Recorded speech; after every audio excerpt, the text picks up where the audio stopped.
Bueno, buenas tardes. Lo primero, agradecer a la organización que hayan contado con nuestra presencia para tener la oportunidad de explicarles cómo se ha enfrentado España a todo el tema de protección de infraestructuras críticas. Hace más o menos un año y medio estaba más o menos en esta mesa, la hora era más o menos esta y entiendo lo que se siente desde el otro lado, ¿no? Es muy difícil que me pare a reflexionar con los ojos cerrados, pero entiendo que en algún momento alguno, para ayudar a la comprensión, pues lo haga. Bueno, voy a hablar de dos cosas. La primera sería un poco explicarles cómo manejamos, cómo tenemos una ley de protección de infraestructuras críticas, cómo la estamos desarrollando de una forma genérica. Y luego, en la segunda parte, sí que me gustaría incidir sobre aspectos de ciberseguridad que afectan a la protección de infraestructuras críticas. Bueno, yo vengo del CNPIC. El CNPIC es el Centro Nacional para la Protección de Infraestructuras Críticas. Es un órgano que se creó en el año 2007 y todo viene, pues, fundamentalmente por atentados. En Europa hubo unos años. El año 2004 hubo atentados en Madrid, el 11M, posteriormente también hubo atentados en Londres y de alguna manera la Comisión Europea pues se planteó que debíamos mejorar la protección de las infraestructuras críticas y reducir las vulnerabilidades a través de distintos grupos de trabajo. Cada país empezó a desarrollar lo que creía que debía hacer para proteger nuestras infraestructuras. En el caso de España se creó el órgano en el año 2007. Concretamente dependemos del Ministerio del Interior a través de su Secretaría de Estado y inicialmente la misión del CNPIC pues era desarrollar el plan nacional, un plan nacional para proteger las infraestructuras críticas y gestionar un catálogo que por aquel entonces existía de infraestructuras estratégicas. Bueno, no era un catálogo. Era un catálogo que se había desarrollado por fuerzas y cuerpos de seguridad del Estado y quizá adolecía de una metodología a la hora de determinar qué era o no era una infraestructura estratégica. Pero bueno, no obstante, existía, ¿no? ¿Cuáles son los ejes de trabajo actuales del CNPIC? Bueno, pues el primero, la implantación de la legislación PIC. La legislación en protección de infraestructuras críticas se aprobó en mi país en el año 2011 a través de una ley y de un Real Decreto. Y bueno, a pesar de que el CNPIC había sido creado en el año 2007, es verdad que hasta que no se crea la ley no sufre un impulso en poder establecer pues todo el esquema de protección de infraestructuras. Necesitamos la ley para poder empezar a trabajar. A la hora de ejecutar toda la política de protección de infraestructuras críticas, pues existen varios paradigmas en cuanto a la aproximación a los operadores, a lo que van a ser operadores críticos. En este caso, España optó por un modelo de participación público-privada. Yo creo que a nadie se le escapa que las infraestructuras críticas en un alto porcentaje están gestionadas o son poseídas por operadores que son de ámbito generalmente privado. Con lo cual, yo creo que es muy importante que desde la Administración, desde el regulador sectorial, el regulador en este caso de infraestructuras críticas, avance y pues cree un plano de diálogo con el operador crítico, con el operador estratégico, que en este caso, en la mayoría de los casos, como digo, es de carácter privado. Otro de los ejes de trabajo es continuar con el catálogo de infraestructuras estratégicas. Gestionamos el catálogo, gestionamos los accesos al catálogo. El Catálogo Nacional de Infraestructuras Estratégicas es un catálogo que está declarado secreto por Consejo de Ministros. Y pues lógicamente reviste especial importancia, ¿no? Y luego un tercer pilar que quizá nos ha venido dado por la situación, no es algo para lo que en el año 2007 estábamos preparados y probablemente poca gente quizá conocía la palabra que acaba de comentar mi compañero de ciberseguridad. Pues es un pilar que hemos adquirido. Trabajamos sobre la seguridad de las infraestructuras críticas y sobre la ciberseguridad de las infraestructuras críticas. En ese sentido, bueno, pues hay dos ramas importantes. Una es la operación del CERT de Seguridad e Industria. El CERT de Seguridad e Industria es el CERT que da soporte a las infraestructuras críticas y, bueno, depende del Ministerio de Industria, pero nosotros, en virtud de algunos convenios que luego comentaré, pues también participamos en su operación. Y por otro lado también, dependiendo nosotros del Ministerio de Interior, llevamos también la coordinación entre los operadores críticos y las fuerzas y cuerpos de seguridad del Estado. Bueno, ¿cómo definimos una infraestructura crítica? Esto puede ser una infraestructura crítica, pero como vamos a hablar solo de lo que es, no de cómo protegerla, bueno, en nuestra ley primero habla de las infraestructuras estratégicas. Una infraestructura estratégica es aquel sistema, es aquella instalación, es aquella red que soporta el funcionamiento de un servicio esencial. Eso sería una infraestructura estratégica. Y dentro de las infraestructuras estratégicas existen varios tipos: infraestructuras críticas, infraestructuras esenciales y complementarias. Las infraestructuras críticas son aquellas infraestructuras esenciales que además su funcionamiento es indispensable y no permite una solución alternativa, ¿de acuerdo? Si existen soluciones alternativas, ya no es una infraestructura crítica. Es estratégica, será esencial o complementaria. Bueno, una definición, como otra cualquiera. Otra cosa que plantea la ley, es en lo que quizá me voy a extender más, es en que crea unos instrumentos de planificación conforme a los cuales se va a desarrollar pues, toda la política de planificación TIC. Existen 5 instrumentos de planificación, desde la parte superior, que serían los instrumentos de carácter político, mucho más estratégicos, encargados siempre a la Administración de alguna u otra manera, descendiendo hacia la parte inferior, que sería quizá los que ya acometen elementos policiales o operadores críticos. Son mucho más operativos y descienden más al terreno de las medidas concretas. Bueno, en el caso del Plan Nacional de Protección de Infraestructuras Críticas, es un documento político, está elaborado por la Secretaría de Estado de Seguridad, coordina y dirige de alguna manera cuáles son las actuaciones de las administraciones públicas, articula de forma muy genérica que tiene que haber unas medidas preventivas y permanentes, y quizá lo más interesante es que establece una serie de niveles de seguridad o una serie de niveles de alerta. Bueno, todo esto siempre está engranado con otro plan que existe en el Ministerio del Interior, que es el Plan de Prevención y Protección Antiterrorista. Cualquier desarrollo, como he comentado antes, toda la ley y toda la preocupación por infraestructuras críticas deviene de atentados terroristas, y aunque podemos centrarnos también en riesgos naturales, fundamentalmente nuestra labor es prevenir o mitigar riesgos, en todo caso, de carácter deliberado y sobre todo terroristas. Con lo cual, pues los niveles de seguridad, como veremos a continuación, están muy ligados a los niveles que establece el Plan de Prevención y Protección Antiterrorista. Bueno, este plan se creó en el año 2007, cuando se fundó el centro, pero ha sido actualizado recientemente porque ha sido también actualizado recientemente el Plan de Prevención Antiterrorista. Contempla 5 niveles de seguridad. Bueno, el siguiente elemento son los planes sectoriales. También es un documento que elabora la Administración. En este caso se crea un grupo de trabajo de protección de infraestructuras críticas que está coordinado por gente de nuestro centro y por una serie de ministerios que son competentes.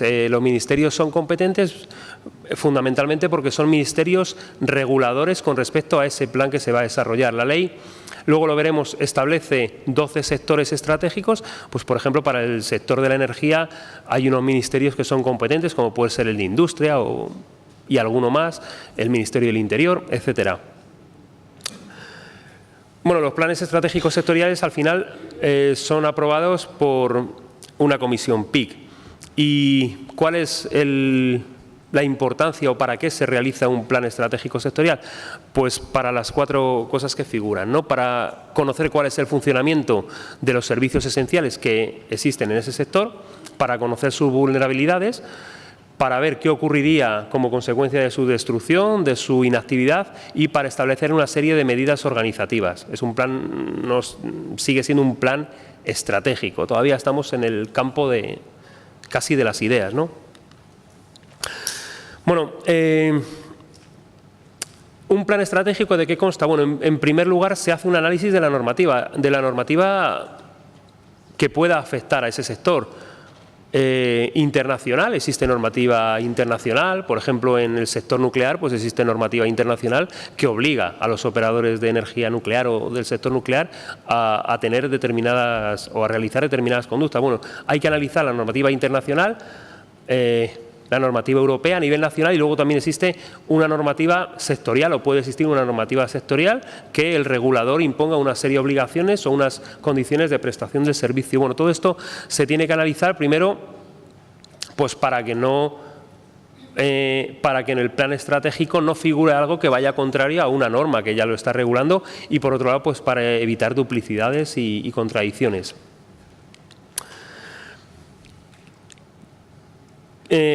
También se trata, como he dicho antes, de describir el sector, pero realmente, además de describir cómo funciona ese sector estratégico, de lo que se trata también es de ir desglosando, de ir diseccionando un sector para llegar a la infraestructura crítica. Nosotros lo que necesitamos es identificar infraestructuras críticas y el proceso que utilizamos es, pues por ejemplo, este sería el caso del sector de la energía.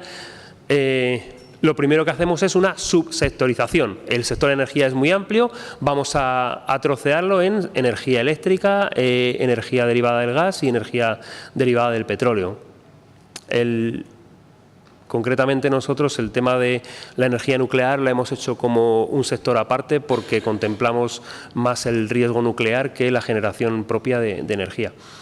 Bueno, una vez que ya hemos por ejemplo, creado 3 subsectores, dentro de cada subsector pueden existir una serie de ámbitos. En el continuo con la energía eléctrica existe la generación de energía a través de distintas formas, el transporte de energía, la distribución de energía, etcétera. Y un último salto sería la segmentación. Dentro del ámbito de generación de energía, pues la energía eléctrica se puede generar pues con plantas fotovoltaicas, con un salto de agua en una central hidroeléctrica, en fin. Una vez que ya tenemos la segmentación es cuando ya podemos hablar de que conocemos una tipología de infraestructura, conocemos la tipología de infraestructura pues de la central de ciclo combinado que produce energía eléctrica o la planta fotovoltaica que produce energía. Bueno, esto es, vamos a decir, lo que más nos interesa, ¿no? Determinar una serie de tipología sobre la que va a descansar parte de un servicio esencial.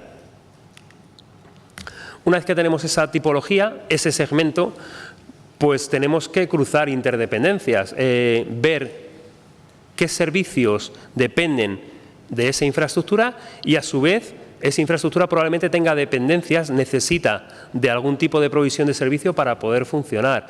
En el caso eléctrico, pues la verdad es que las dependencias o las infraestructuras, el tipo de segmentos que dependen de la energía eléctrica son prácticamente todos, con lo cual para nosotros es un sector muy crítico, ¿no? El tema de las interdependencias además hay que tratarlo se trata sobre todo porque existe lo conocido como dependencias en cascada, que es que bueno, pues la interrupción en el servicio de una infraestructura puede arrastrar en cascada la interrupción en el servicio de muchos servicios esenciales. Bueno, una vez que tenemos esta tipología de infraestructura, le vamos a cribar, le vamos a pasar 4 cribas para ver cómo de crítico es esa infraestructura con respecto al servicio que prevé. La primera, se le va a aplicar un criterio de es capaz de producir la destrucción de esa infraestructura o la no prestación de ese servicio, es capaz de producir víctimas mortales, víctimas heridas, consecuencias para la salud. Bueno, pues evidentemente la destrucción de una planta de energía fotovoltaica pues no plantea más dudas que, por ejemplo, la destrucción de una planta que sea de material nuclear o por ejemplo, de una presa, ¿no? Bueno, este sería el primer criterio bajo el cual hay que tomar en cuenta la criticidad de esa infraestructura. El segundo sería qué impacto económico produciría el deterioro de la función. el impacto económico para el Estado, no para la empresa que lo está gestionando. Realmente nosotros no tenemos en cuenta que un operador pierda determinado dinero porque no puede prestar el servicio, porque una infraestructura que está gestionando no funciona, pero sí que todo se traduce al final en un coste para el Estado. Bueno, pues también se tiene que pasar por ese rasero para determinar la criticidad de esa infraestructura. Un tercer criterio sería el impacto medioambiental o degradación del lugar, que también finalmente se mide en términos económicos sobre cuánto cuesta volver a restaurar, bueno, pues el medio ambiente en el estado que estaba anteriormente a la degradación del lugar, ¿no?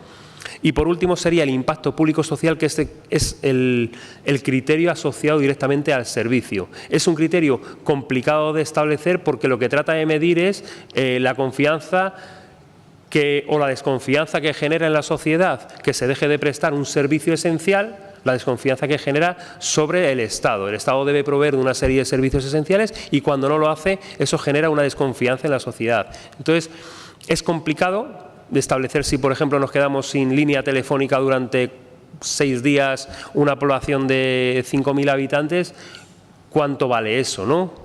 Entonces, en los distintos sectores intentamos agarrarnos a la normativa sectorial que haya, que imponga determinadas obligaciones a los sectores, ¿no?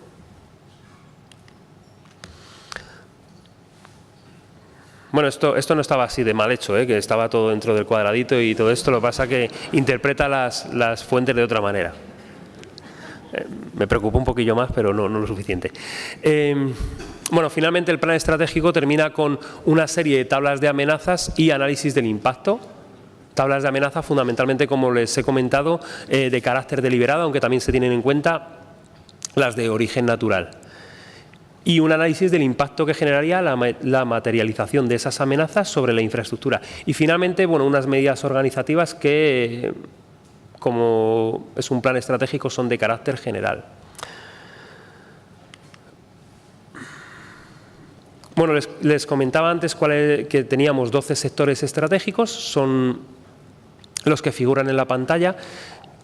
Quizá los más importantes o aquellos que por interdependencias son cruciales, además para la sociedad, para el resto de sectores, serían los que están en la parte central, el sector de las tecnologías de la información y las comunicaciones y el sector de la energía, fundamentalmente de la energía eléctrica.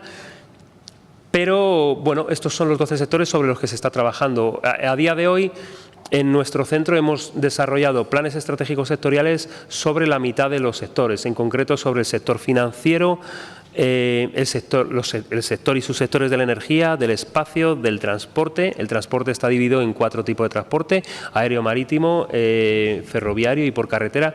El sector del agua y el sector nuclear. El sector TIC estamos en el desarrollo porque, bueno, es complejo y está demorando más de lo previsto. Y bueno, pues una vez que ya hemos desarrollado el plan estratégico, pues hay que nominar a un operador que va a ser crítico. Ese operador crítico va a salir pues de todo esto que les he comentado. Existen una serie de infraestructuras, les hemos pasado unos criterios de criticidad y bueno, siempre con el diálogo con los operadores que consideramos relevantes se empiezan a analizar esa tipología de infraestructuras. Es decir, con un operador del sector del petróleo, pues nos reunimos, hemos determinado que existe una tipología que se llama refinería del petróleo, que es estratégica. Vamos a ver si además es crítica. Se habla con el operador. ¿Tú qué refinerías tienes? Pues tengo esta. ¿Qué producción tienes? Pues no sé exactamente en qué se mide, miles de barriles o no lo sé. No, en toneladas. Están funcionando al X%. ¿Cuáles, si no funcionaran, producirían una situación de desabastecimiento?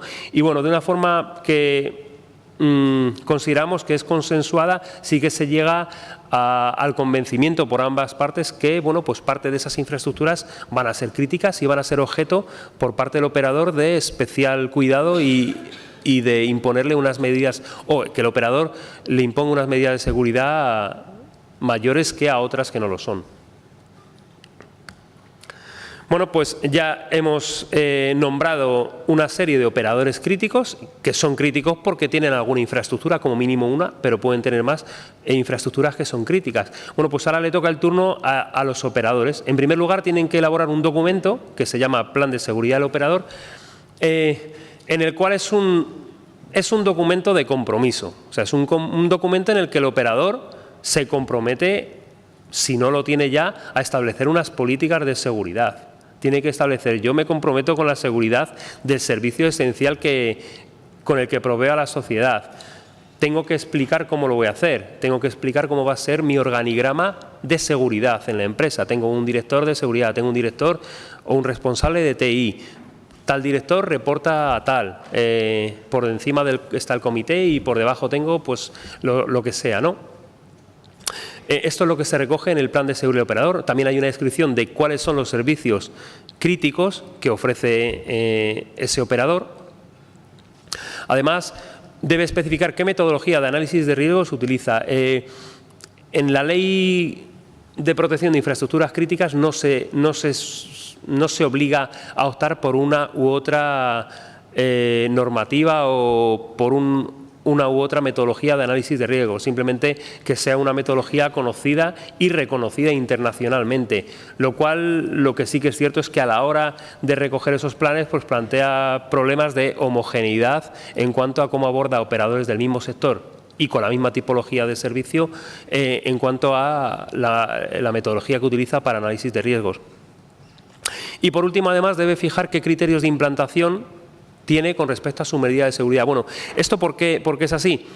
Porque, como hemos visto antes, son 12 sectores y son sectores totalmente heterogéneos, pero aún así dentro de un sector va a haber operadores que han sido nombrados críticos totalmente heterogéneos. Va a haber operadores que tienen un grado de madurez, son empresas corporativas muy grandes en los que la seguridad forma parte de la empresa. Y también te encuentras operadores que por circunstancias del servicio que ofrecen son operadores de muy, vamos a decir, con pocos recursos, la seguridad no la tienen totalmente establecida y no podemos exigir el mismo tipo de medidas de seguridad, con lo cual lo que se ha optado es, ¿tienes medidas de seguridad? Descríbelas. ¿No las tienes? Bueno, cuenta que quieres poner medidas de seguridad y establece qué criterios tienes de implantación. Estos planes son revisables cada 2 años, entonces, pues si no tienes medidas de seguridad, ponte un plazo para que en 2 años empieces a ponerlas o las tengas ya instaladas, ¿no?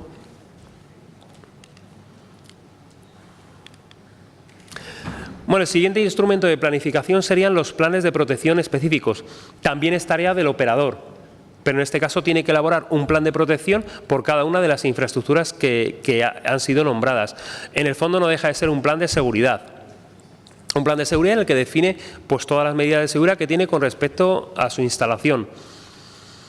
Bueno, es interesante que además debe mencionar una serie de medidas que son permanentes. La medida de seguridad que tengo a día de hoy en todo momento están en vigor, pero también debo ir a unas medidas que temporalmente puedo necesitar. Y esto viene así por el Plan Nacional de Protección de Infraestructuras Críticas. Si se eleva el nivel de alerta en España, de alertas sobre seguridad, pues se requiere que los operadores críticos incrementen las medidas de seguridad sobre sus instalaciones. Y al igual que ocurría con los planes de seguridad del operador, pues por el distinto grado de madurez de los distintos operadores y de sus infraestructuras, pues también se pueden fijar criterios de implantación de las medidas que están adoptadas o que van a ser adoptadas. Los últimos ya serían los planes de apoyo operativo. Estos sí que son deberes que tiene que hacer el cuerpo policial, que tiene competencia territorial en el lugar en donde está asentada la infraestructura crítica. Y bueno, son medidas de apoyo que en un momento dado pueden ser requeridas para proteger una infraestructura que está siendo atacada. Quizá el reto aquí consiste en que a nivel de seguridad física todo esto está muy desarrollado. Las fuerzas y cuerpos de seguridad del Estado o autonómicas, pues es verdad que ya tenían planes para proteger tal central, tal instalación, si ocurría algo en periodo electoral, en fin, etcétera. es en el plano ciber donde quizá, bueno, pues está empezando a caminar, ¿no? Lo otro está bastante desarrollado, llevamos ya más de 2000 años peleándonos con la seguridad física y bastante menos con la otra, ¿no? Entonces, bueno, estos serían los planes de apoyo operativo. Bueno, esta sería la parte general con respecto a lo que se hace en el CNPIC sobre infraestructuras críticas. Luego, ya ciñéndonos un poco al tema de ciberseguridad, pues bueno, nosotros dentro de CNPIC está la Oficina de Coordinación Cibernética. La Oficina de Coordinación Cibernética depende funcionalmente de la Secretaría de Estado de Seguridad del Ministerio del Interior, o sea, está en un órgano justo debajo del Ministerio del Interior, aunque orgánicamente depende de nosotros, con lo cual la función va más allá de la protección de infraestructuras críticas, es una función que tiene de coordinación de todas las actividades que estén relacionadas con la ciberdelincuencia, cibercriminalidad, el ciberterrorismo y también la ciberseguridad de las infraestructuras críticas. Bueno, los objetivos son, la primera, y con respecto a infraestructuras críticas, pues coordina la respuesta que debe dar el CERT de Seguridad e Industria y la unidad tecnológica correspondiente del cuerpo policial, policía, guardia civil, cuando se produzca un incidente y además revista los caracteres de delito. Ahora lo veremos en la próxima slide. Además, bueno, la Oficina de Coordinación Cibernética establece un canal de alerta temprana para el intercambio de información cuando se reportan vulnerabilidades o en los dos sentidos, del operador hacia el CNPIC o del CNPIC hacia el operador. Bueno, pues es la Oficina de Coordinación Cibernética la encargada, en el plano lógicamente de las ciberamenazas y la ciberseguridad, de llevar a cabo esta comunicación que es más ágil. En ese sentido,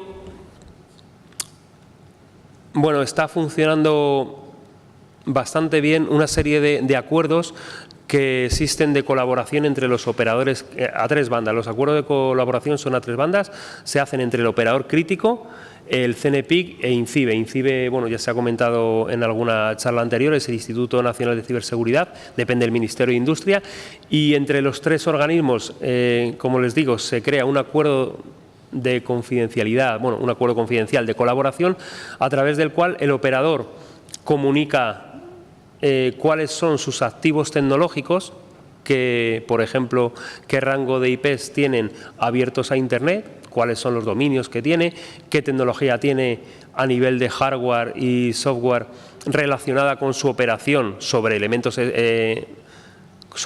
esenciales para las infraestructuras críticas. Y con todo eso, bueno, pues el CERT de Seguridad e Industria puede hacer algún tipo de seguridad mucho más enfocada, pues en cuanto a tal tecnología o vigilancia digital sobre todos los dominios que tienes puestos en Internet, etcétera. Por otro lado, esa información también viene muy bien al CERT de Seguridad e Industria para generar inteligencia que pueda compartir con otros, operadores del mismo sector o, bueno, operadores en general, ¿no? Luego, al estar situada la Oficina de Coordinación Cibernética en el Ministerio, recibe muchos inputs de información sobre ciberdelincuencia, ciberterrorismo y ciberseguridad de infraestructuras críticas, con lo cual le sirve para generar información, bueno, lo que se llama en español por lo menos conciencia situacional, que le sirve al ministro y al secretario de Estado para tener un mapa actual de cómo está la ciberseguridad en España y tomar, lógicamente, las decisiones que procedan en el plano político. Bueno, en esta diapositiva se aprecia mejor cómo, bueno, la OCC se encarga de cualquier infraestructura que reciba, por ejemplo, un ataque, que tenga un incidente de seguridad, bueno, se lo reportaría al CNPIC, a la OCC, estamos en el mismo edificio. Y, por un lado, bueno, pues en la parte inferior, el CERT de Seguridad e Industria atendería a la respuesta técnica de mitigación, de restauración con respecto al incidente, y si se derivara algún tipo de respuesta de persecución del delito, pues también esa información sería trasladada al cuerpo policial pertinente, policía o guardia civil. Bueno, Este mecanismo de la OCC se utiliza también para canalizar información sobre vulnerabilidades sobre las que alerten los cuerpos policiales, etcétera, ¿no? En todos los sentidos. Y ya, bueno, por último, con respecto a la Oficina de Coordinación Cibernética, bueno, pues a raíz de su creación, se empezaron a incorporar en todos los dispositivos de seguridad de carácter nacional medidas de ciberseguridad. Bueno, se comenzó con la proclamación del actual rey Felipe VI a incorporar dentro de todo el dispositivo de seguridad medidas de ciberseguridad y con ocasión de mundiales deportivos como el de baloncesto, en las elecciones al gobierno nacional o, bueno, con ocasión de la amenaza yihadista, terrorista yihadista, existen dispositivos de ciberseguridad, bueno, actualmente, ¿no? Y son coordinados todos por esta oficina. Bueno, he hablado antes del CERT de Seguridad e Industria, es el CERT con el que trabajamos en el CNPIC. Todo nace con un acuerdo de colaboración entre el CNPIC e INCIBE, es decir, sus secretarías de Estado correspondientes, la Secretaría de Estado de Seguridad y la SETSI, y sus órganos ministeriales, que serían el Ministerio de Industria y el Ministerio de Interior. Bueno, esta colaboración empezó en el año 2012, recientemente, en el año pasado, se ha firmado una continuación de esta colaboración y tanto es así que hay personal de mi organización, del CNPIC, que está desplazado en la sede del CERT de Seguridad e Industria para atender conjuntamente con el personal de INCIBE a los incidentes de seguridad.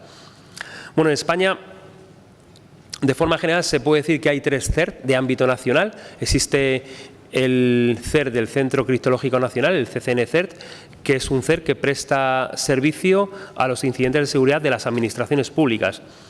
En el ámbito único del Ministerio de Defensa Nacional está un CERT que depende del Mando Conjunto de Ciberdefensa, y el CERSI, que sería el que nos atañe, cuya comunidad de servicios sería ciudadanos, empresas y además operadores o infraestructuras críticas. Bueno, este convenio de colaboración entre el Ministerio de Interior y el de Industria, aparte de lo que figura en la zona central inferior de protección de infraestructuras críticas, pues también sirve para lucha contra ciberdelitos y ciberterrorismo, que se materializa fundamentalmente en herramientas tecnológicas que desarrolla el CERT o que desarrolla INCIBE para las fuerzas y cuerpos de seguridad en su lucha contra precisamente eso, ¿no? Ciberdelincuencia y ciberterrorismo. Y bueno, también aparte labores de difusión, concienciación, de las cuales yo creo que además América sí que ha tenido cierta participación en ciberejercicios y en Cibercamp o Summer Camp que organiza INCIBE, ¿no?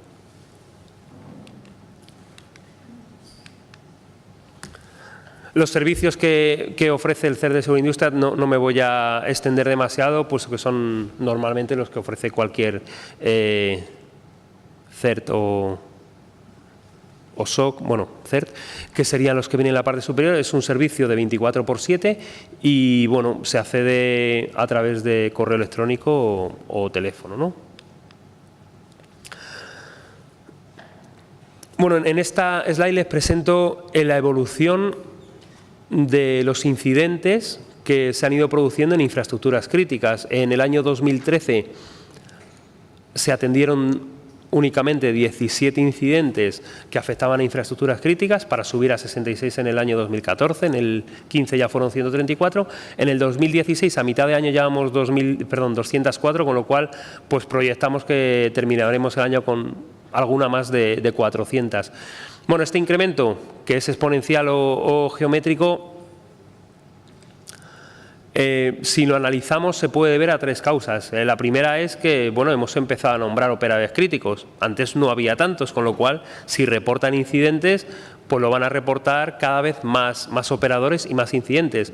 También otra razón que se deriva de algo que les he comentado antes, se firman acuerdos de confidencialidad, acuerdos de colaboración y confidencialidad con operadores, lo cual sí que redunda en la confianza que tiene un operador a la hora de reportar un incidente, lo cual pues yo creo que es comúnmente sabido que no se reportan todos los incidentes que ocurren, y yo creo que con este tipo de acuerdos de colaboración sí que se fomenta que se denuncien y se reporten más incidentes. Pero quizá tampoco conviene engañarse, y la tercera razón por la que aumentan los incidentes en infraestructuras críticas es que, bueno, pues los ciberincidentes han llegado para quedarse, y es una forma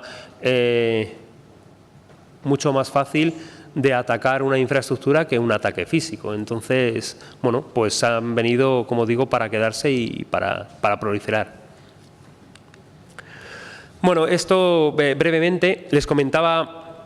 El Plan de Prevención y Protección Antiterrorista, recientemente modificado el año pasado, que establecía 5 niveles de seguridad, niveles a los cuales nosotros, dentro del CNPIC, pues los hemos incorporado de alguna manera en el Plan Nacional de Protección. También creamos 5 niveles, más o menos están acompasados. Es verdad que nosotros podemos elevar el nivel de seguridad o el nivel de alerta en función de realmente la amenaza ciber, cosa que no puede hacer el Plan de Protección Antiterrorista.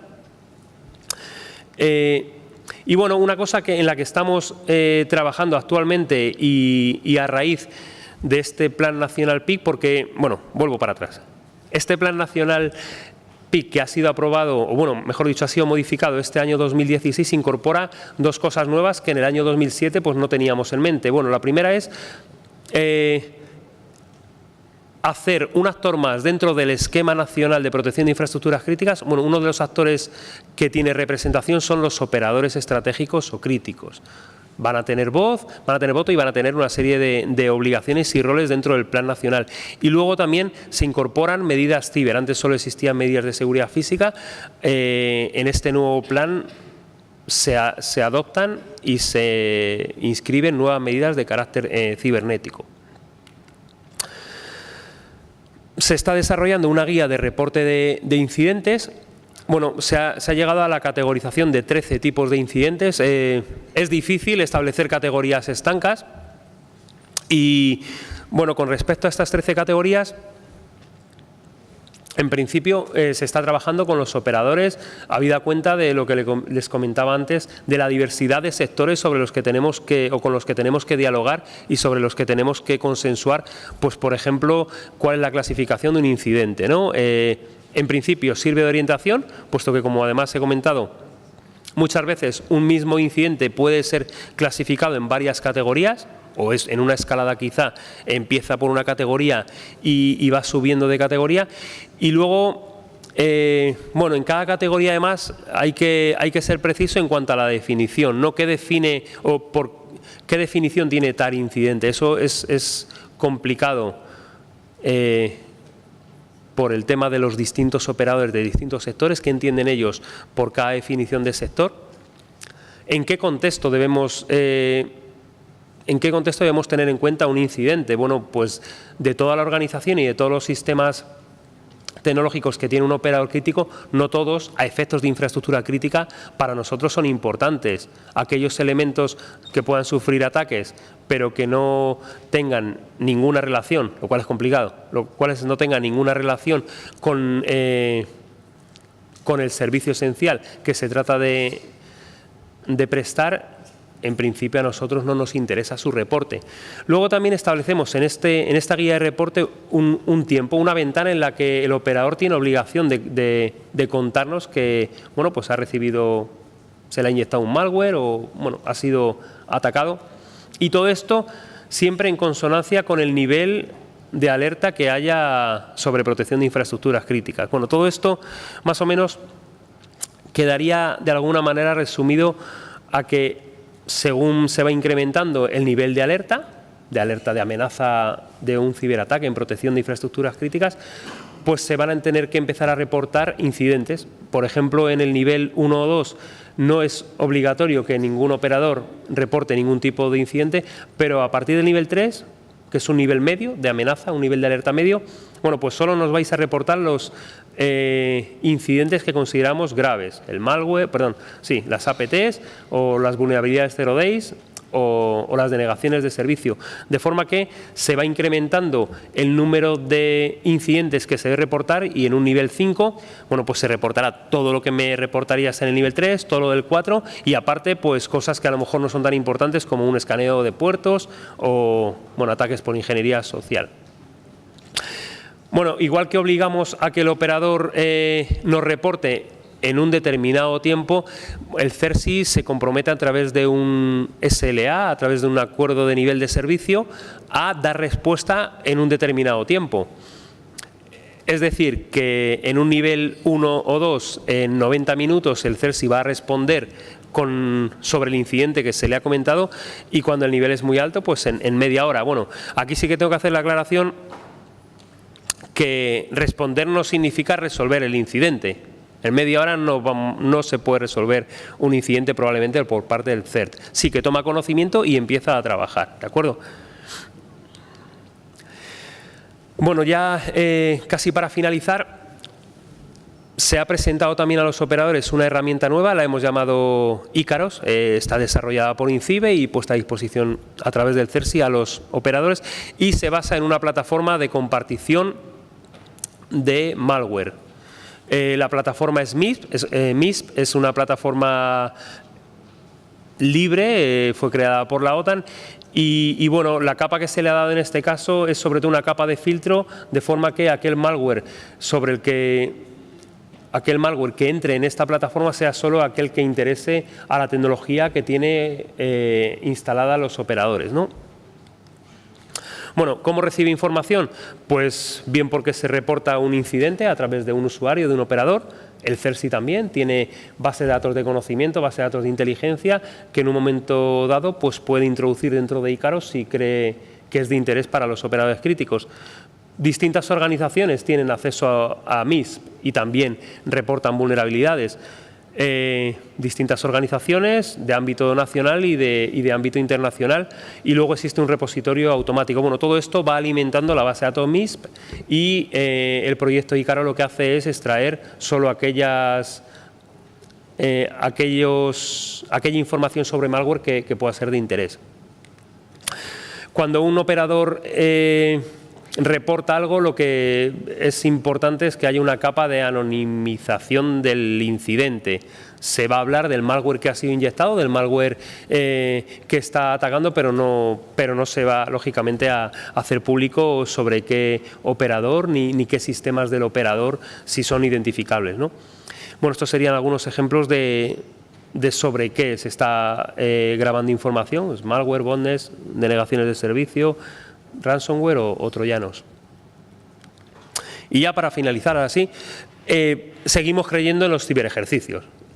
Bueno, ¿por qué? Pues por los beneficios que figuran ahí, mejoran las capacidades técnicas, se amplía la coordinación tanto interna como externa, también se testea la comunicación y además se lleva una concienciación a todos los niveles de la empresa. Bueno, aquí nuevamente vuelvo a hacer la reflexión sobre las distintas organizaciones a las que nosotros accedemos al ser operadores críticos. Organizaciones con mucha capacidad en cuanto a seguridad y organizaciones con menos capacidad.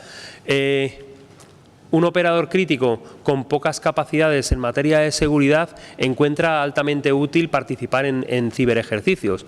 Va a mejorar capacidades técnicas, se va a poner a prueba si es capaz de responder a un ciberataque.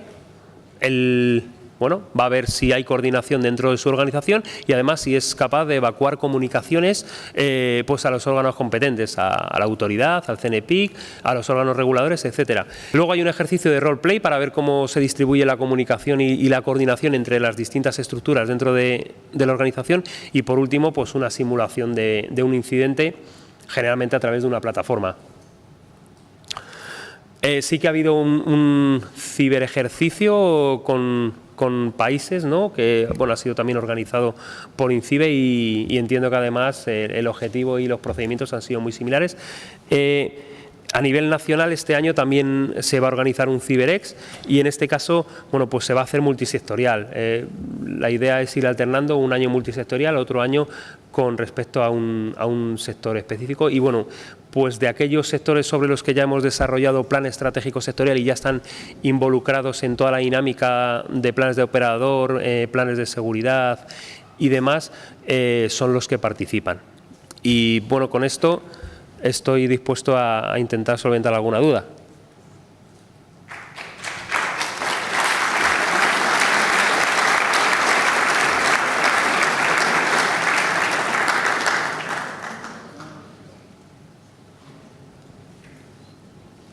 ¿Preguntas?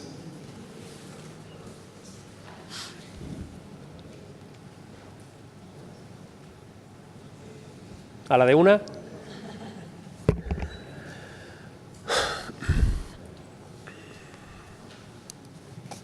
¿Qué tal, Manuel? Hola. Un poco para hacerte una consulta referenciada a que nosotros recién estamos comenzando con esto y para ustedes es algo nuevo, pero ya han comenzado hace unos años. Si pudieras darnos un valor referencial de orden de magnitud en inversión pública y privada en el país en lo que refiere a ciberseguridad. Si es que tienes un orden. ¿Me podrías avanzar un poco más de la...? Es que... ¿Cuánto hoy se está invirtiendo en España para mejorar la infraestructura en ciberseguridad en todas las áreas que mencionaste? Lo malo es que este no es el foro para decir la respuesta que debo decir, porque digo, para la administración es gratis, ¿eh? Claro, este no es el foro, ¿no? Bueno, nosotros tal y como lo tenemos planteada nuestra legislación, realmente la responsabilidad de implantar medidas de seguridad en una organización depende de esa organización. La inversión, bueno, pues para salirme un poco por la tangente, y es que no tengo otra, bueno, realmente lo que nosotros creemos es que sí que se alinea la política de empresa o el modelo de negocio de una empresa con la prestación de servicio. Prácticamente todos los sectores estratégicos viven de prestar un servicio y eso es lo que le interesa al sistema de protección. Tú sigues prestando el servicio, a lo mejor habría alguno que sería más discutible, pero una empresa eléctrica vive vendiendo energía eléctrica y a nosotros nos interesa que se provea de energía eléctrica. Entonces, bueno, en el día a día pues te encuentras con dos realidades o dos formas de verlo. Es verdad que implantar que un operador le nombre en crítico probablemente le va a suponer que va a tener que hacer algo más, por muy desarrollado que esté.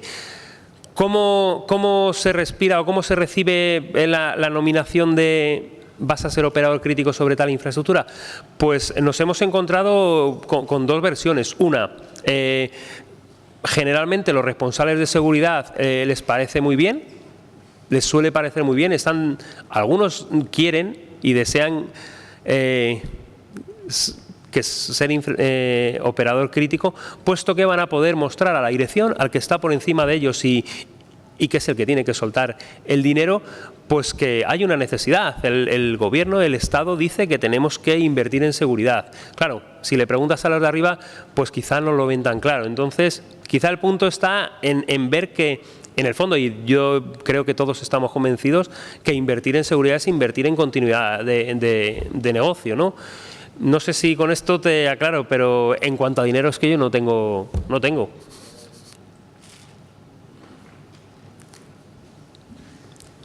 Hola, Manuel. En la misma línea, pero no te voy a pedir dinero.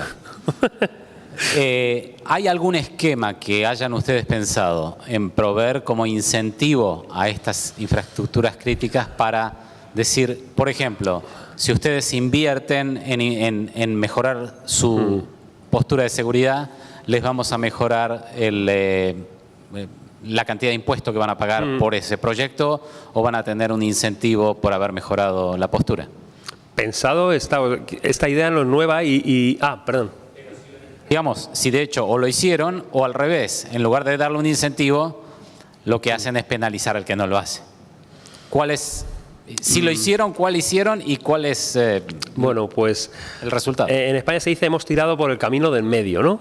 Sí que es verdad que con respecto a incentivos, el problema es que nosotros somos un órgano que dependemos de una secretaría debería ser una respuesta a nivel nacional el decir, bueno, pues una empresa que cumple sus deberes en cuanto a seguridad tiene que beneficiarse fiscalmente o de la manera que sea con alguna serie de incentivos. Es verdad que se ha debatido, se ha propuesto por operadores y, bueno, personalmente y desde la visión del centro nos parecería muy bien. Ahora, que analiza eso desde el rinconcito de mi ministerio, probablemente Hacienda, ¿no? O no sé. Hacienda. Entonces, bueno, esa sería una parte. La segunda, el camino de la izquierda es ese. El camino de la derecha sería, nosotros no tenemos un régimen sancionador y es así, lo cual choca y le choca a cualquiera, ¿no? O sea, que un operador no tiene por qué, o tiene por qué, pero si no lo hace, ¿qué hacen ustedes? Pues le decimos que lo haga otra vez. Oye, Aldo, que te conviene. Pero no tenemos otro poder de convicción porque no tenemos un régimen sancionador. Entonces, a la hora de definir qué política se quería hacer en protección de infraestructuras críticas, existía, esta mañana lo está comentando, un modelo de colaboración público-privada en la que te estrechas la mano, le dices al CEO o al que sea que se gaste 30 millones y él te dice que sí y se los gasta. Y otro modelo en el que le dices al CEO que se gaste los 30 millones, se le va a costar los 30 más 10 de penalización. Y nosotros no hemos optado por el camino del medio, pero si les vale de resumen, exactamente no les diría, pero más de 100 ejemplos de operadores o planes y todo esto, y no hemos tenido problema de momento en que la gente no quiera hacerlo. Lo hace porque lo hace en la medida de sus posibilidades y, en principio, bueno, pues creemos que esa es la doctrina que tenemos que seguir. Haz algo más, empieza a hacer algo más. Ya empezaremos a valorar que tienes que hacer más aún, pero de momento, no sé, es un paso, ¿no? Es como, bueno, hay que empezar a caminar, porque si no me has pedido dinero, yo tranquilo.